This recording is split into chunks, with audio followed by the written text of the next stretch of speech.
Great. Thank you very much for joining. I think we'll go ahead and get started today. We are here for a National Survey of Early Care and Education webinar entitled, What Can We Learn from Licensing and Other Childcare Provider Lists?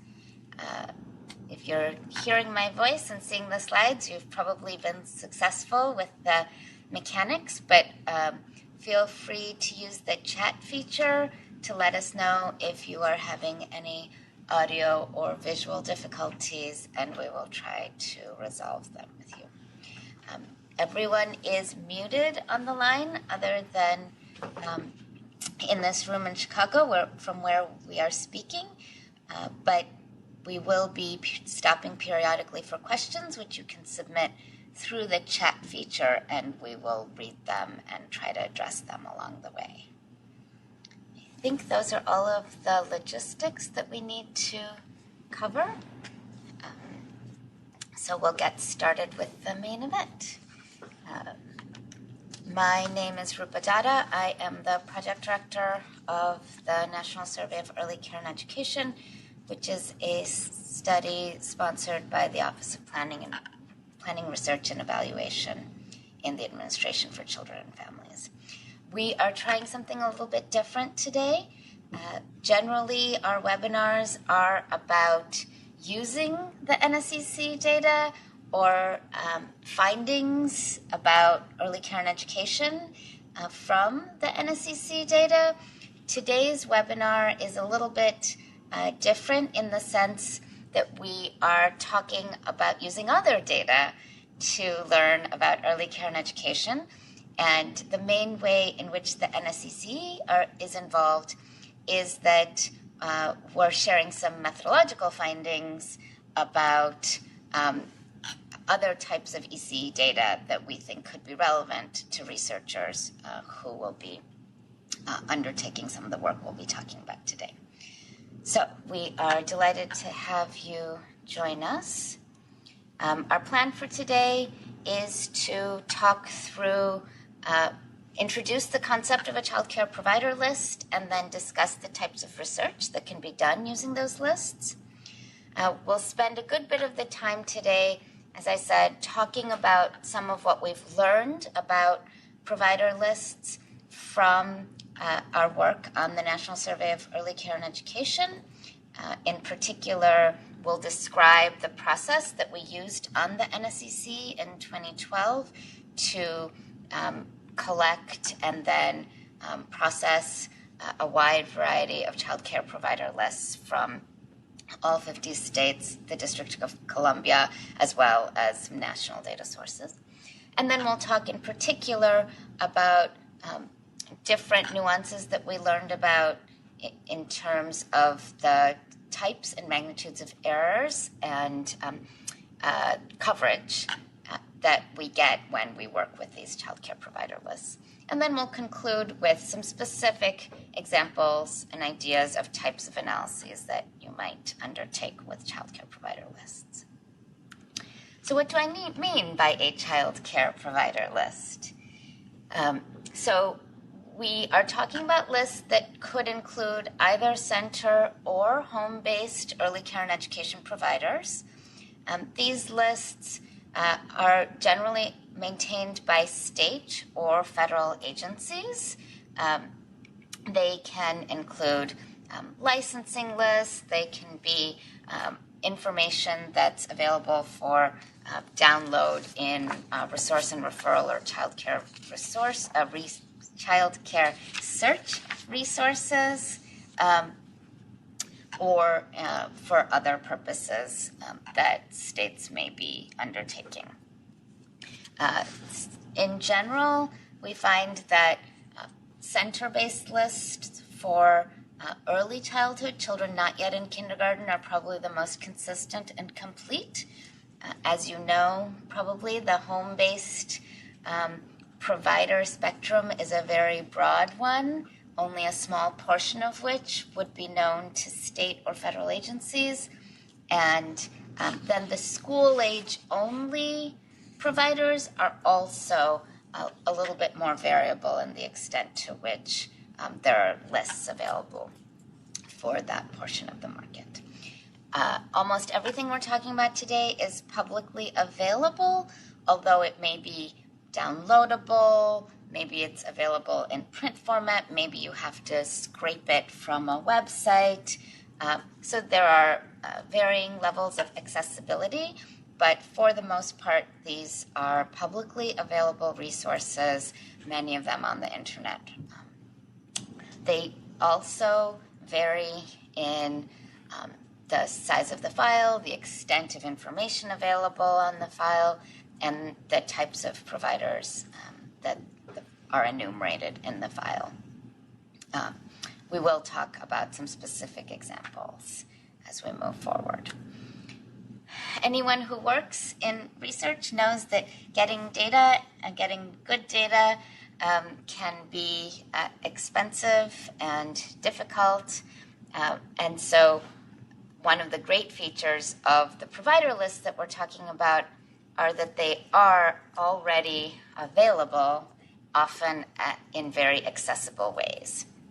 And so what we're emphasizing is that there are a variety of provider lists that researchers might look for to support the analytic questions that you have.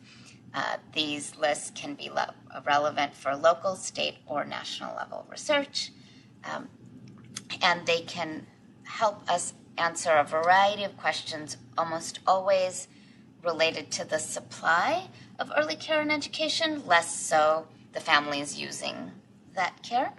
But some examples might be if we wanted to map the supply of early care and education in a particular region. There's a lot of recent interest in childcare deserts, places that particularly lack access to formal childcare, and then even connecting some features of early care and education supply to economic activity, like the extent of non-standard hours worked in a region, or demographic characteristics, like the income levels of households, or race and ethnicity of children. So these are potentially very valuable data that we think many researchers may want to consider in trying to answer questions. So what kinds of lists would you be considering, and how would you go about determining what would work for you? So the important thing here is that provider lists may be maintained for a variety of different reasons, not one of which is really to support research.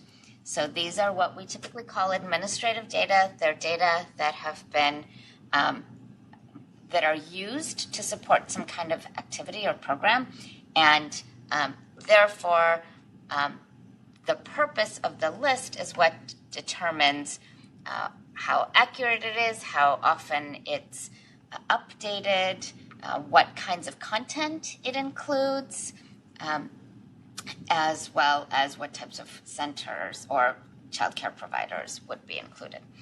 So this list, which is a list of why provider lists might be maintained, these bullets, is also a good array of the types of lists that you might be thinking about. So licensing status is the most common thing we think about.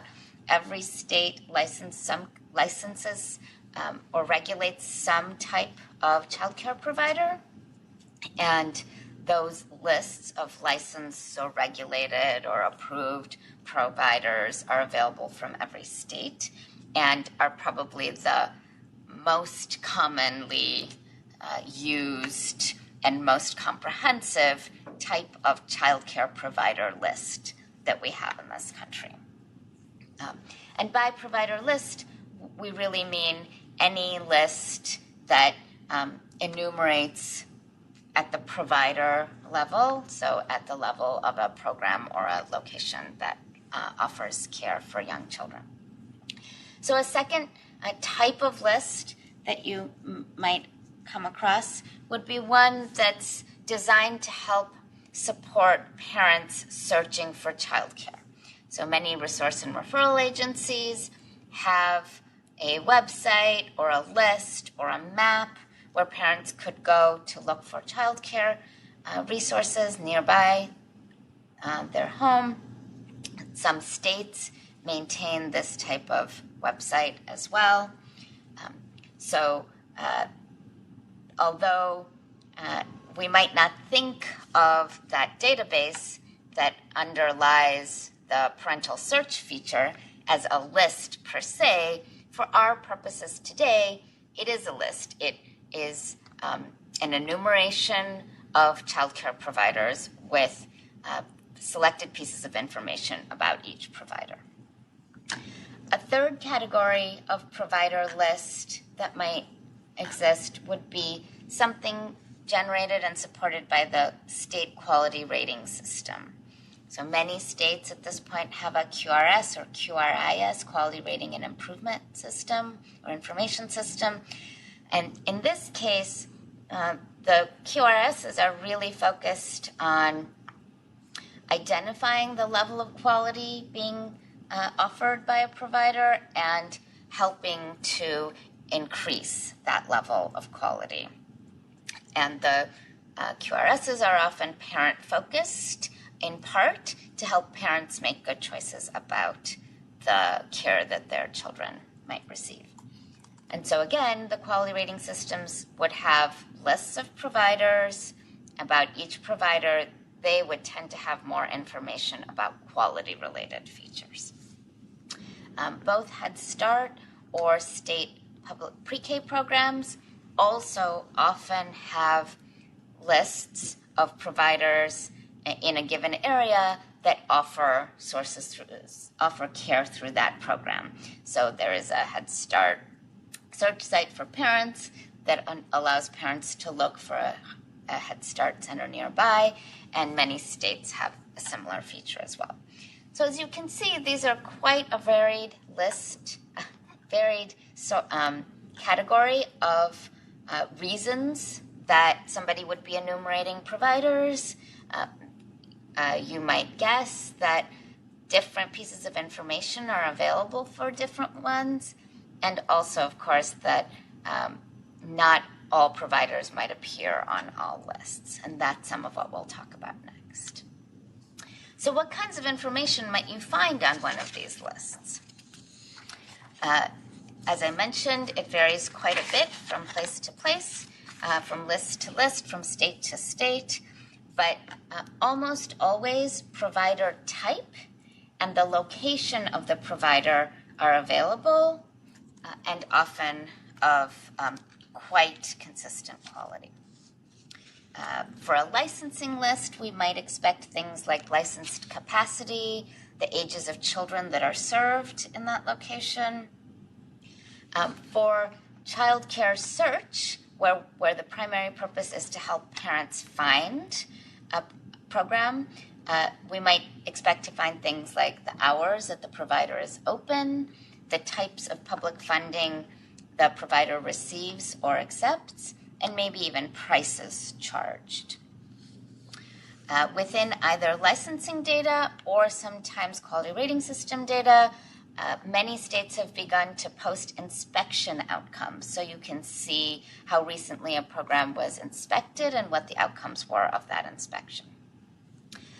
For quality rating systems, we typically have a rating. For example, it might be a star system, or in our state here in Illinois, it's sort of metal colors, gold, silver, or bronze.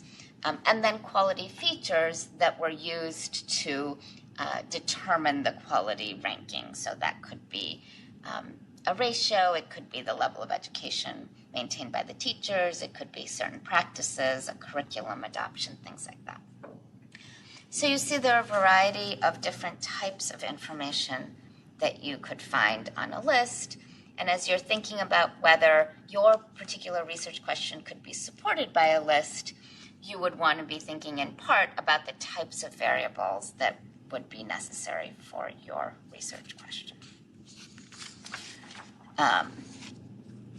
One of the things to think about in using lists and in choosing the types of lists that you might want to use in your research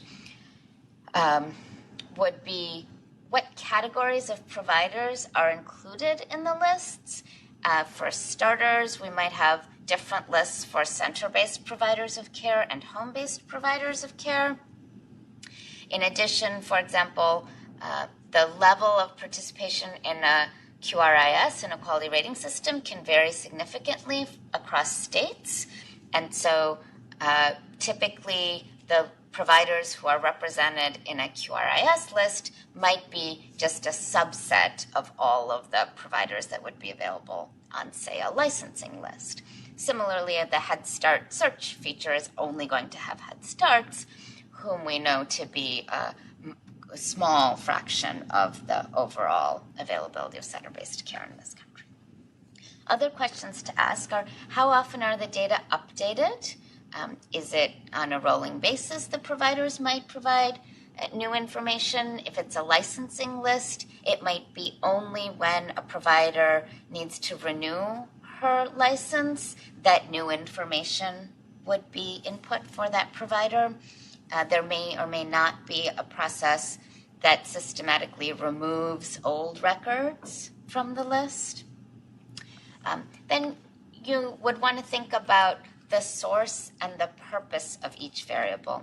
Because these lists are supporting programmatic activities, like we discussed, licensing, quality, rating and improvement, parental search, the variables that are collected and how they're collected, how they're defined, often vary from list to list. And thinking about what those purposes would be can help you identify what constructs might be useful in your research. And finally, how consistent is the information likely to be, especially across lists? As I'll get to later on, we have found tremendous variation in consistency across lists, both within a jurisdiction, say a state, as well as across states. And that comes, I think, in large part from the different purposes, how licensing is actually implemented, who monitors, who maintains the resource and referral information. All of those different purposes yield different definitions, different frequency of updating, and different coding practices, as it were, in terms of what data actually find their way onto the lists. So to illustrate this issue of variability and consistency, we thought it would be useful to talk about some specific measures that you might find in these files.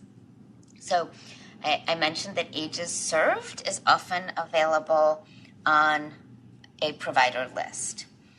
In licensing list data, that information may come from the application form, in which case it would be the ages that the provider sought permission to provide care to, which is more like an intention at the time of application and may or may not be what the provider is actually doing at any given point. For example, my children went to a preschool that was licensed for infant and toddler care, but in the time that my children were there, only 1 of 3 years was there actually an infant or toddler room in which infants and toddlers were being cared for. Most of the time, the director did not have enough demand to be able to financially afford to offer infant and toddler care. So she was, throughout that period, licensed to serve infant and toddlers. And if that's what you're interested in, which centers are licensed to provide that care, then the information on the list would serve your purposes. If you wanted to know which centers were actually providing infant and toddler care at a given point in time, the licensing list data may or may not reflect that currently. In addition, resource and referral data are often updated because a provider is calling in availability information in order to fill a vacancy. That information may be much more current, but again, it may be more idiosyncratic in when it gets updated and not reflect the full spectrum of care being offered at that center. Licensed capacity is another construct that people are often interested in from state-level provider lists. It's almost always available on a licensing list. However, this is again the level that a provider has been authorized to provide care. It's a maximum generally, because providers don't want to exceed their licensed capacity. So their actual enrollment is usually less than the licensed capacity, and it may vary how much less depending on how the state sets licensing capacity, how long ago the provider was licensed, those kinds of issues. Hours open is another construct where why is it on the list might determine what you can actually learn from it. So in terms of licensing lists, some states have separate rules for what you need to do to be able to provide overnight care.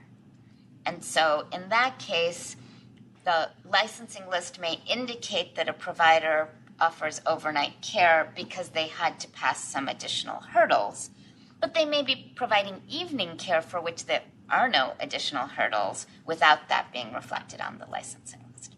On the other hand, again, the resource and referral data might be more likely to have currently accurate hours open information if the provider has recently updated.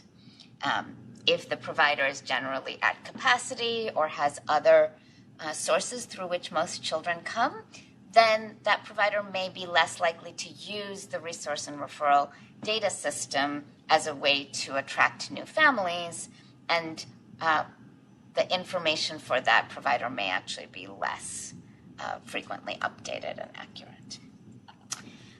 So what we're going to do is talk next about the NSECE 2012 experience in particular.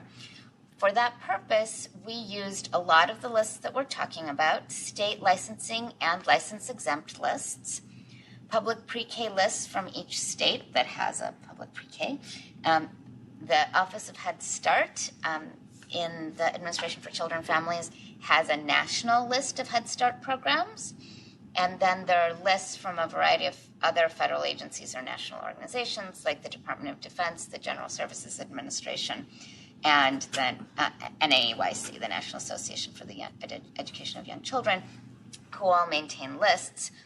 We pulled together all of those lists, and the information that we're sharing with you today is primarily based out of that experience.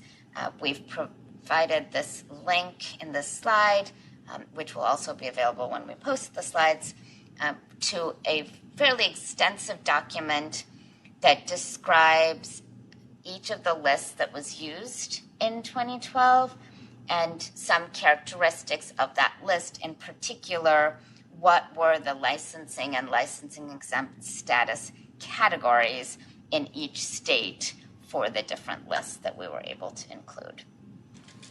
I'm going to move now to the specifics of what we learned on the NSECE, but I'll pause for a moment and see if there are any questions. Not currently. Okay, great. I'm here with Josh Borton, who led a lot of the research that I'm about to walk you through. Okay, so almost any research that you would want to do using childcare provider lists involves being able to accurately count the providers on the list. And what we found in the work that we did on the NSECE that there are some systematic issues that we can expect from list to list in terms of over or under coverage of providers. And we think that though that information about those systematic types of over and under coverage could inform the type of work that you would do with these lists. So as a basis for any research with provider lists, really, you would want to think about accuracy in the provider counts, and that's what we'll talk about next. Just a little bit of background. The National Survey of Early Care and Education was conducted in 2012. It was the first nationally representative survey of American center-based and home-based early care and education providers since 1989. We had sample in all 50 states and the District of Columbia. For that study, centers were sampled if they served children ages 5 and under, not yet in kindergarten. That would include the whole spectrum of center-based providers, such as Head Start, school-based programs, community-based programs, private, faith-based, really any kind of licensed or regulated center-based care that was not residential or drop-in. Home-based providers in the NSECE data represented the population serving children birth to age 13. We use the term listed providers to describe those home-based providers who can be found on the state and national lists that we're talking about. In this webinar, we had separate procedures for drawing on other types of home-based providers who would not be known on state and national lists. So why did we have lists? What was the point of the lists? In order to conduct a nationally representative survey, we need what we call a sampling frame, a list of a reliable list of everyone we're trying to represent with our sampled data. So for that purpose, we built a nationwide sampling frame of center-based and home-based providers. We did that by compiling a variety of state and national lists as comprehensively as we could. We then undertook basically a two-step process. First, to build a primary list, and then to adjust the list in a variety of ways to accommodate different kinds of over or under coverage of the population we were trying to represent.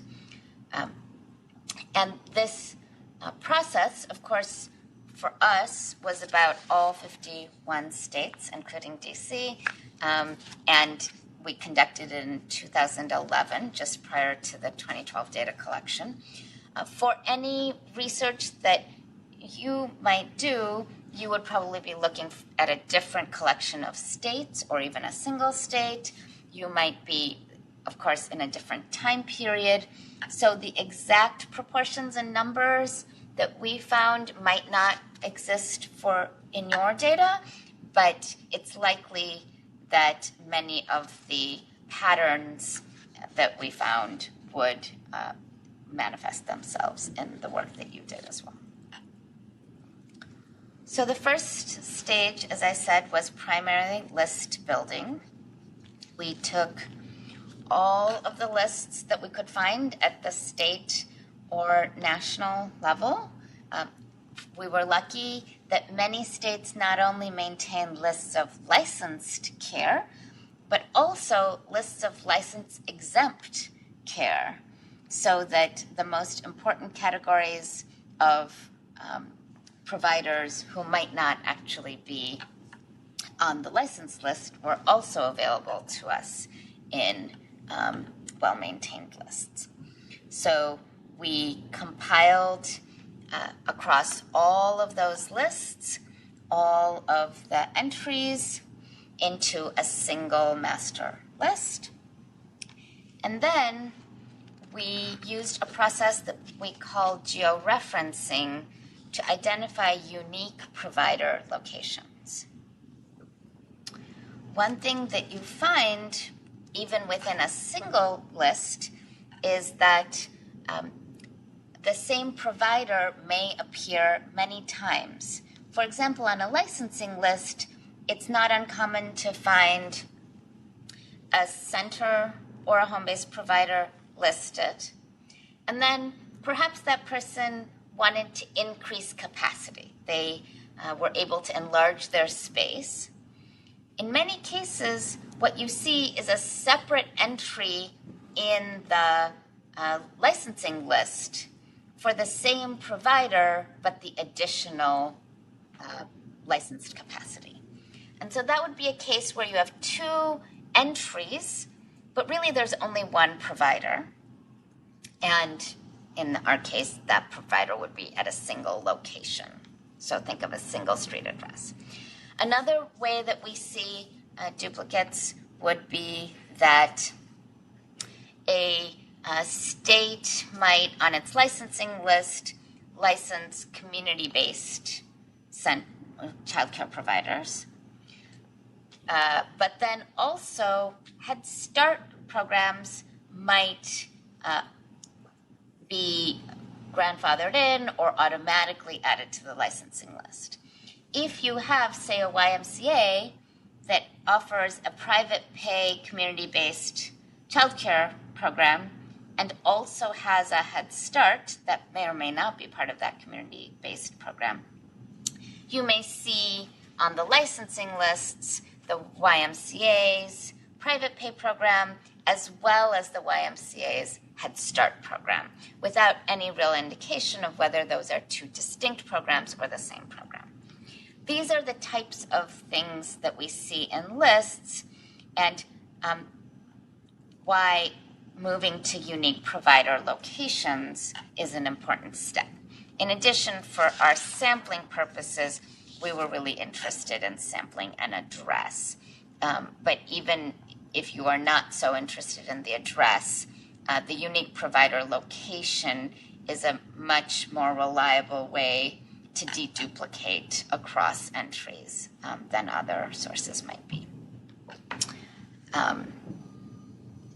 So in terms of the collection and compilation, we collected lists from a variety of sources. We spent a good deal of effort standardizing the formatting of these lists, and that can be in terms of the types of variables and how they are coded. It can be in terms of abbreviations that are used in the lists, and also how the address information is recorded and stored.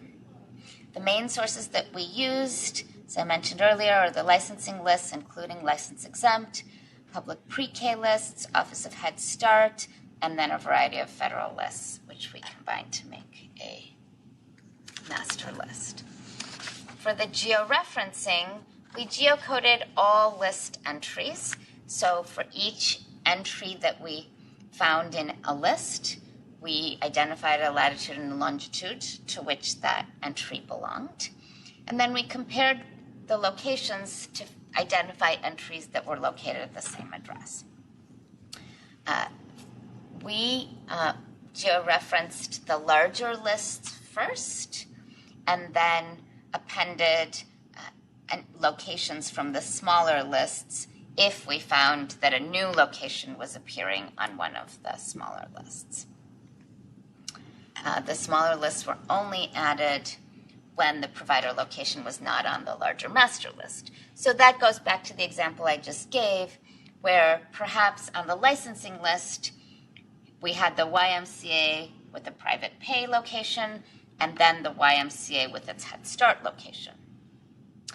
If we then also went to the Head Start list, the YMCA Head Start would again be on that list, but we would not have added a location because that location was already represented in our data.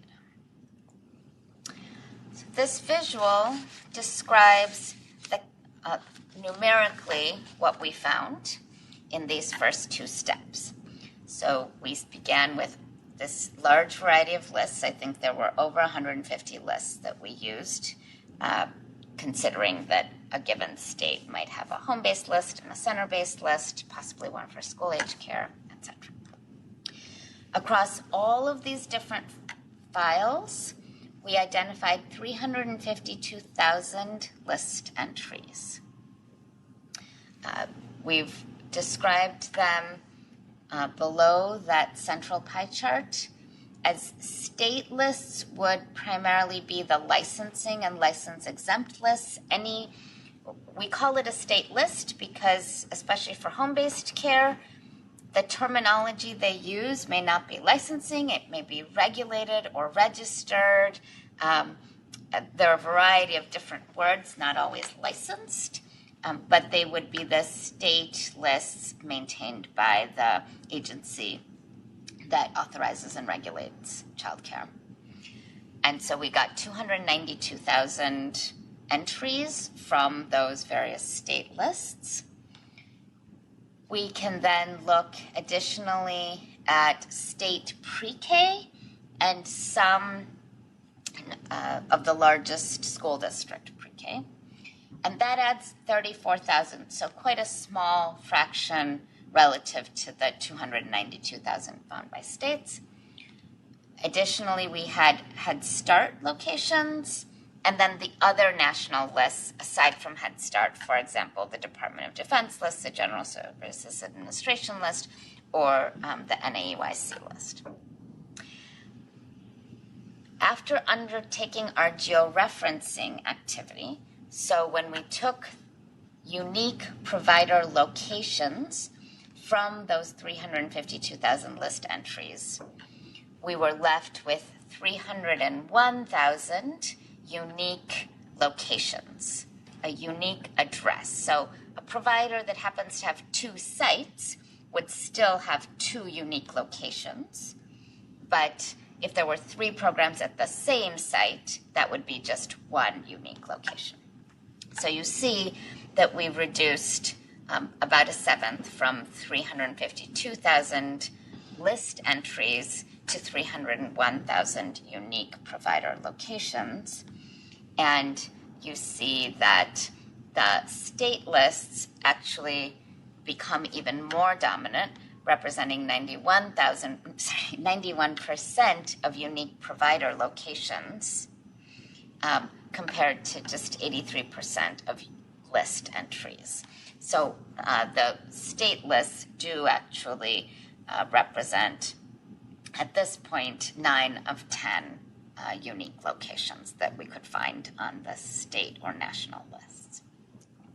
So then we begin a series of adjustments. Lists of unique provider locations won't necessarily represent all EC providers.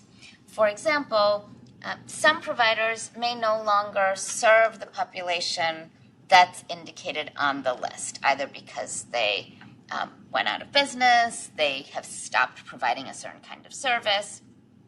There may also be other providers who aren't on any of the lists, despite the fact that we collected a variety of lists. There might be some providers who don't appear on any list, for example, because they began providing care since we collected the list. So we need to make a series of adjustments to improve the comprehensiveness and the accuracy of our overall master list. We begin by thinking about providers who are not serving young children. They might be because there was an error in the list. Sometimes the licensing category could be that you're licensed to serve children under 13, but we're really interested in, for this purpose, in providers that are serving children 5 and under. And so if you're a school-age only provider, you'd be in that same list. So we might have providers who are on our master list who are not serving children under 5 because they were really only ever licensed to serve school-age only children, but we can't tell that from the list. Another thing that might happen is that a provider could move to a different location or just go out of business. All of these errors would result, ignoring these errors would result in overestimation of ECE providers. If we just used the counts from our geo-referenced list, we would overestimate the provision of care to young children. In the 2012 NSECE, we found that 14% of the unique provider locations we had identified were not actually serving children 5 and under, not yet in kindergarten, at the time of our screening activity. And so that brought us down to 259,000 unique provider locations currently serving young children. And the way that we did this step was actually to call, or in some cases, secure a web response from a sample of our providers to ask specifically, are you currently serving young children? And this is the incidence that we found. About 1 in 7 that were on our list were not actually serving young children at that time. So those are about potential overestimation. But at the same time, there are some potential underestimation. So we can have providers who are not listed, and we might want to correct for that as well. The most common category of provider who would not be listed for center-based care of young children is actually school districts who are not required in most states to go through the licensing system. They are authorized to provide care to young children because they're school districts. For school-age only populations or for home-based providers, there are other reasons that we would, there are other categories of providers who might not be listed, but for center-based, the primary category of non-listed providers would be those that are served by schools, K through 8 schools. So do we have a question? Yes, there's one question from Juliet Brommer, and I think it actually has 2 questions in there.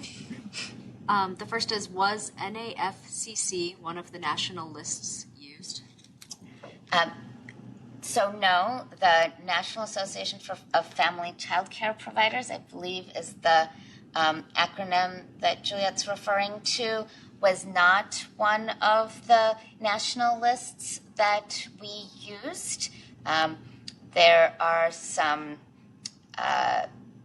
privacy issues that prevent that organization from sharing their lists with us. It's not in the scope of today's discussion, but the NSECE does have a separate mechanism for identifying the significant population of home-based providers who don't appear on lists. And so it would be likely that many of the, if there were unlicensed, unregulated providers on the NAFCC list, they would have had to come through the other mechanism that we had in the survey. And then the second part was that she just wanted to clarify that state lists include license exempt.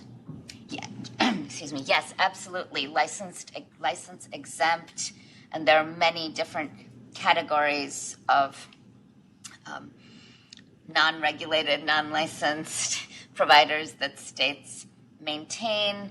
I pointed to a resource earlier, and we'll come back to it again on the last slide, that lists all of the lists that we did use, and a number of them are of non-licensed, non-regulated, or different kinds of license exempt. I should say one other thing about the NAFCC list, which is that in most states, the NAFCC membership would include only licensed or primarily licensed providers, so they would have been in that way included in their state lists, but we did not have the national organizational list. Oh, sorry. So, are there any other questions? So moving on to the adjustment for non-listed center-based providers, our primary focus was on identifying school-based providers. So we acquired a list of all public, private, and religious kindergarten through 8th grade schools in the country. We again went through the geo-referencing process. We removed any location that was already on our master list. And many of them actually were, for example, because a public school was also operating a public pre-K, which would have been on the pre-K list, or because a Catholic school had a licensed preschool as part of their offerings. And so that address would already have been in our list. We found that 49% of addresses from the K through 8 list did not appear on the list of known EC provider locations. Just let me point out that means that almost half of, or pretty much exactly half of, kindergarten through 8th grade locations do appear or were appearing in 2011 on our EC provider list. So the overlap geographically of provision of early care and education with provision of elementary school is quite high. So among those 49% that were not already on our master list of locations, we contacted a sample whom we called potential non-listed providers to ask if they were providing EC services at that location. We found that 24%, so a quarter of the elementary school locations that weren't already on our master list were in fact providing early care and education, which amounts to 11% of all K through 8 locations. And so what you find, this pie chart shows all K through 8 locations. You see that 51% are known. We already knew from our master list that there was EC being provided there. And then 11% were providing EC, but had not previously appeared on our list. And then the remaining 37% don't provide EC. So this is a significant increment of new providers, especially because the other data from the NSECE indicate that school-based programs, especially those operated by a school district, can be quite different from other center-based providers in some of their staffing, tuition, and other characteristics of the care that they offer. So in statistics, we often talk about whether something is missing at random or not, and these providers who would have been missing from our list initially, we would not expect them to be random. We would think that they would be systematically different from the providers we had already identified.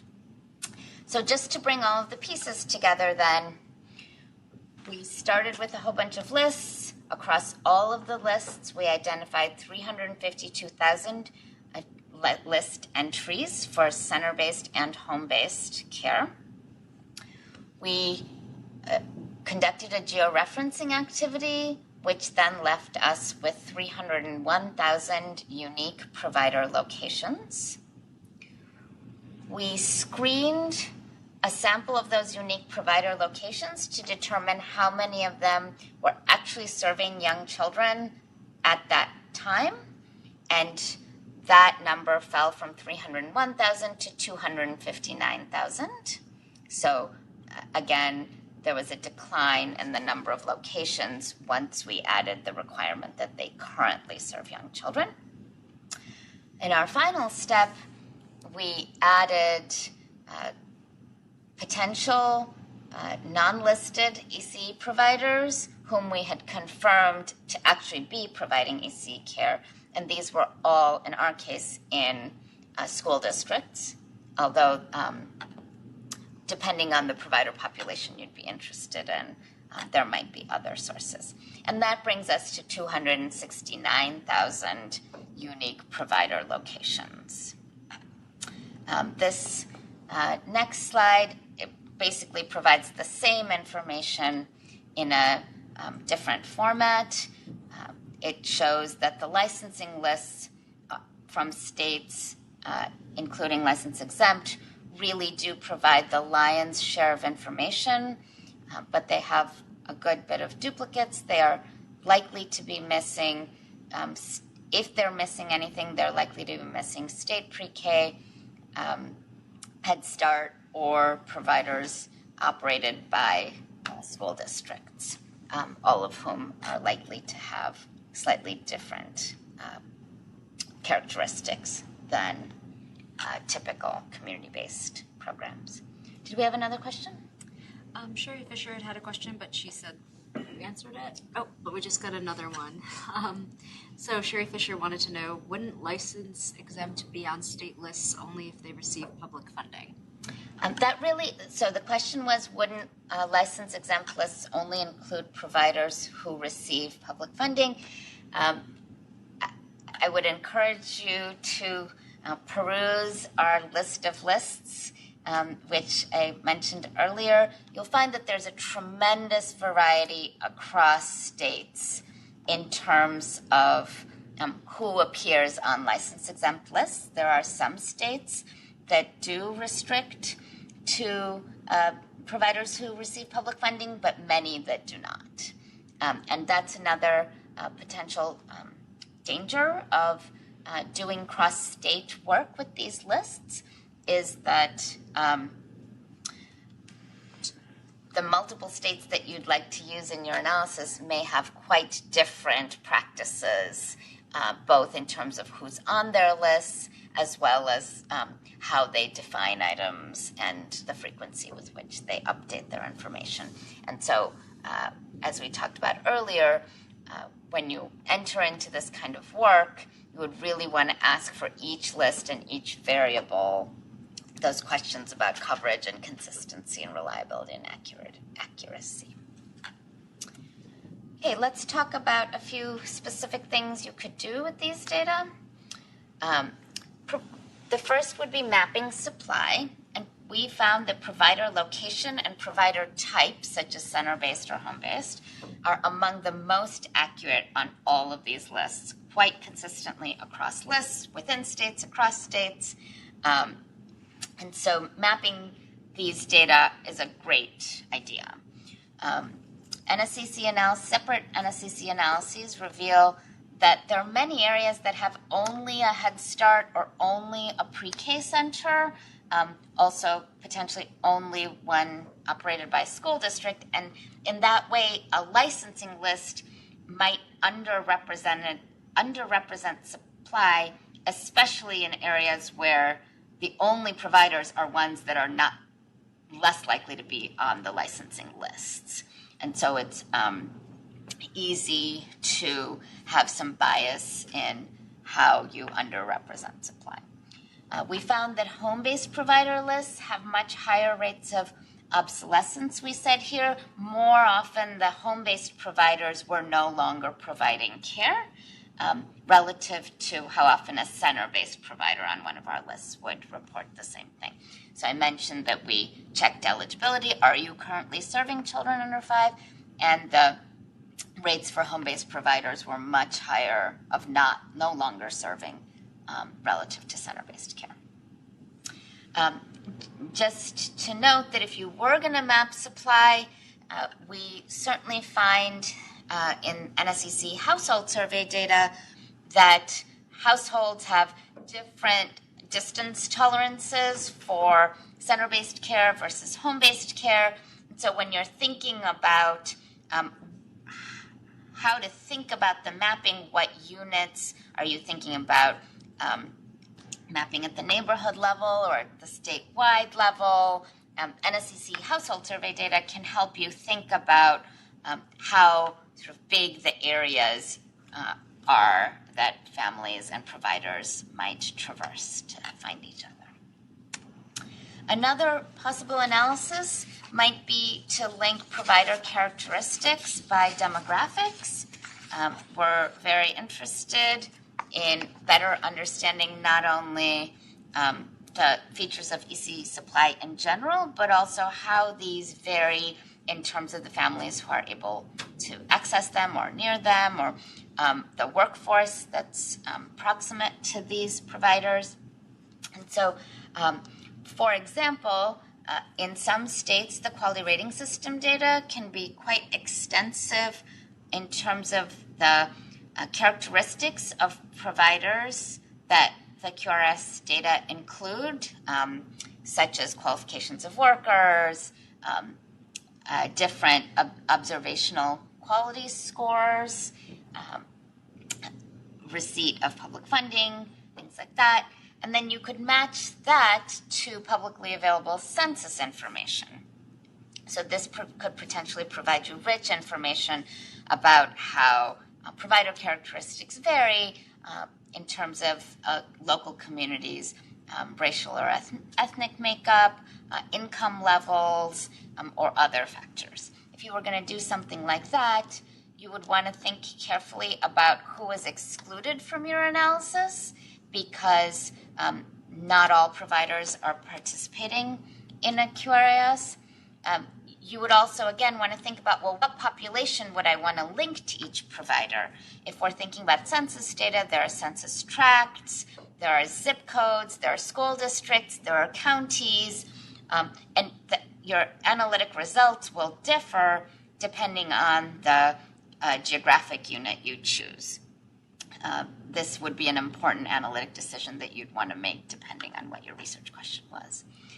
And then if we use multiple lists, again, things like workforce qualifications, ages served, or quality indicators may not be coded the same way across different lists, and you would want to do some investigation to better understand how conducive your data were to combining across different state lists, for example, or even maybe a home-based provider QRAS list with a center-based list.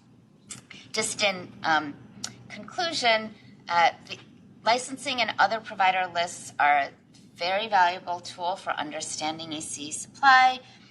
The particular research topics really will depend on the lists that are available to you. There's a very close marriage between what's feasible and what data you want to use.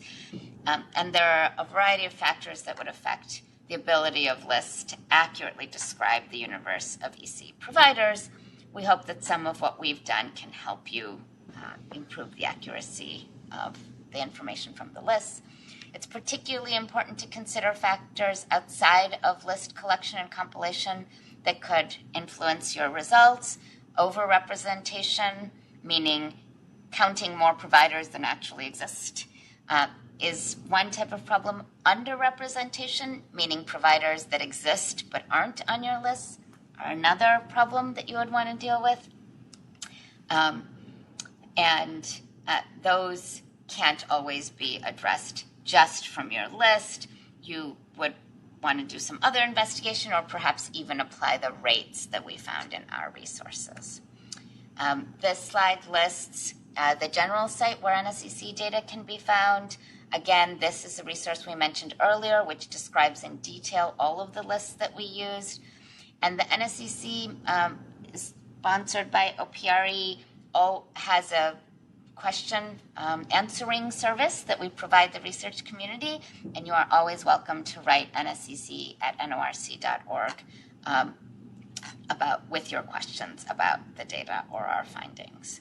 I think we have 30 seconds, so maybe if we can quickly take the last question. Yeah, there's two questions. One is it's basically asking if there is a publicly available NSECE report that has specifics about finding out about obsolescence for home-based providers compared to centers. I would encourage that writer to write nsec@norc.org. I'm not recalling whether there is such a document or not. And then the last question is, are there any issues with using geolocation as a primary identifier for a provider? Well, there are certainly some disclosure issues. If you are concerned with using actual addresses in terms of what kinds of analyses you would report. And you also want to be really careful, we didn't dwell on it too much, but making sure that your lists don't include administrative offices where no care is actually provided. And so it's important when you're using the address as a primary identifier of a provider that there's actually care being provided and that it's not the equivalent of the corporate office where there is actually no care being delivered. I think that's our time. Thank you very much for joining us today. We encourage you to write us at nsec@norc.org if you have any questions, especially the one question we weren't able to answer today. And we wish you good luck working with provider lists in your research. Thank you.